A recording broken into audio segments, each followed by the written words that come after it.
In 2008, the entire global economy nearly collapsed.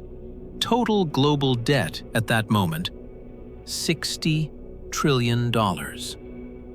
Today, that number is $317 trillion. The official explanation is that governments borrowed to stabilize economies. But $317 trillion is not the cost of stability. It is the architecture of a system designed to function at permanent maximum leverage. And someone built it that way. By the end of this video, you will understand the exact mechanism that determines who holds this debt, who benefits from it, and what happens to your financial life when the number grows. Because it is not stopping. You have felt this. Your mortgage repayment went up. Your salary did not. Your savings account pays interest. But your purchasing power still shrank. A car you could have bought 2 years ago now costs 35% more. Your government announced a record deficit. Again.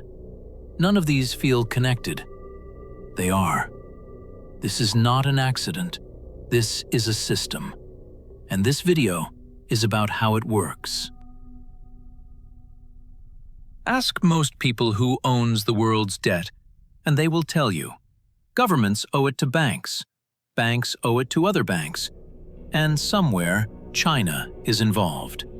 That is not wrong. It is just incomplete.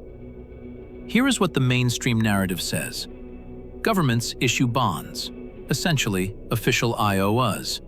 Investors buy those bonds. Governments pay interest. This is how public spending gets financed when tax revenue is not enough. This is accurate, and it sounds almost orderly. But the entity that holds the largest single share of US government debt is not China. It is not Japan. It is the Federal Reserve. The Federal Reserve, the institution that prints the dollar, owns more US debt than any foreign nation on Earth. As of 2022, the Fed held approximately $8.5 trillion in US treasuries. That is more than the entire GDP of Germany and France combined. This is why when interest rates rise, your mortgage does not just reflect economic conditions. It reflects the cost of unwinding a balance sheet the size of a continent. But who owns the debt is only the first layer. The more important question is, who collects the interest? Because in 2023 alone, the US government paid $879 billion in interest. That is more than it spent on defense. The debt is not just a number, it is a mechanism, and the mechanism has owners. But this raises a question nobody in the Treasury Department wants answered.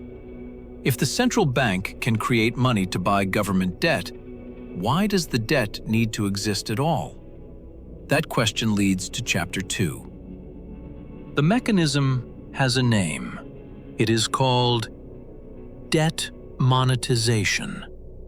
Debt monetization, when a government issues debt that its own central bank purchases using newly created money, is the hidden engine underneath $317 trillion. The system works like this. A government needs more money than it collects in taxes. It issues bonds, official debt instruments. Commercial banks, pension funds, and foreign governments buy some of those bonds. But when demand is insufficient, or when the government needs rates kept artificially low, the central bank steps in. It creates money that did not exist. It purchases the bonds. The government gets funded. The money supply grows. This is not a conspiracy. It is policy. It has a mechanism, a name, and a documented history going back to 1942. In 1942, the U.S. Federal Reserve formally agreed to cap government bond yields at 2.5%, regardless of inflation. For 9 years, it created money to enforce that ceiling. The result? Inflation reached 20% by 1947. The system was called yield curve control, and Japan is running it right now. Here is the number that changes everything. In 2020 and 2021, central banks across the G7 economies purchased $9.1 trillion in government bonds in 24 months. To put that in context, the entire U.S. economy, every dollar of goods and services produced in 1 year, is $27 trillion. They created a third of that in 2 years, from nothing. This number does not appear in mainstream inflation discussions, because to discuss it fully would require explaining why the money in your savings account is worth less than it was, by design. This is why your grocery bill is structurally resistant to falling. Even when the economy slows, even when demand drops, the money that was created does not disappear. It reprices everything. And the $317 trillion figure, the global total, follows the same logic at planetary scale. Japan's central bank owns over 50% of all Japanese government bonds. The European Central Bank holds $5.1 trillion in Eurozone debt as of 2023. The Bank of England holds approximately £875 billion. The question is not whether the global economy can afford $317 trillion in debt. The question is whether the debt was ever intended to be repaid, because the mechanism that makes the debt sustainable is the same mechanism that makes your savings lose value.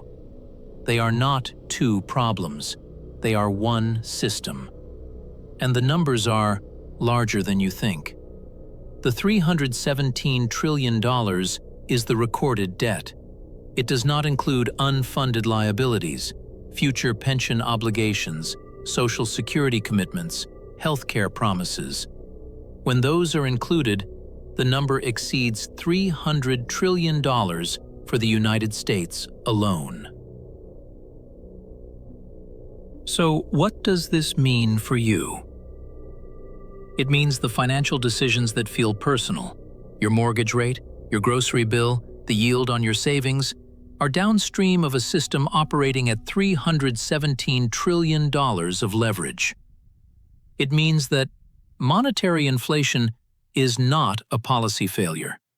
For the system to function, for the debt to remain serviceable, a consistent level of inflation is required.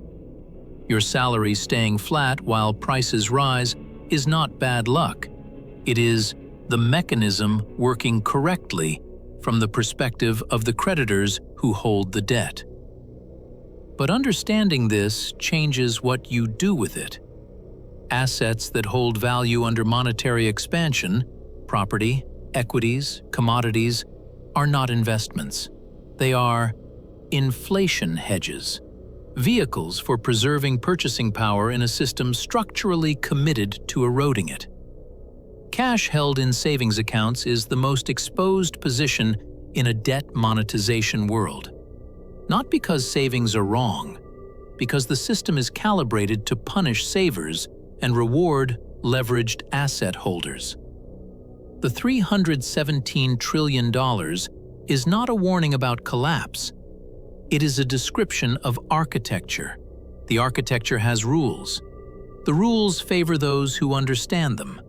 Most people will never understand why their savings lose value in a world paying 5% interest. You now do.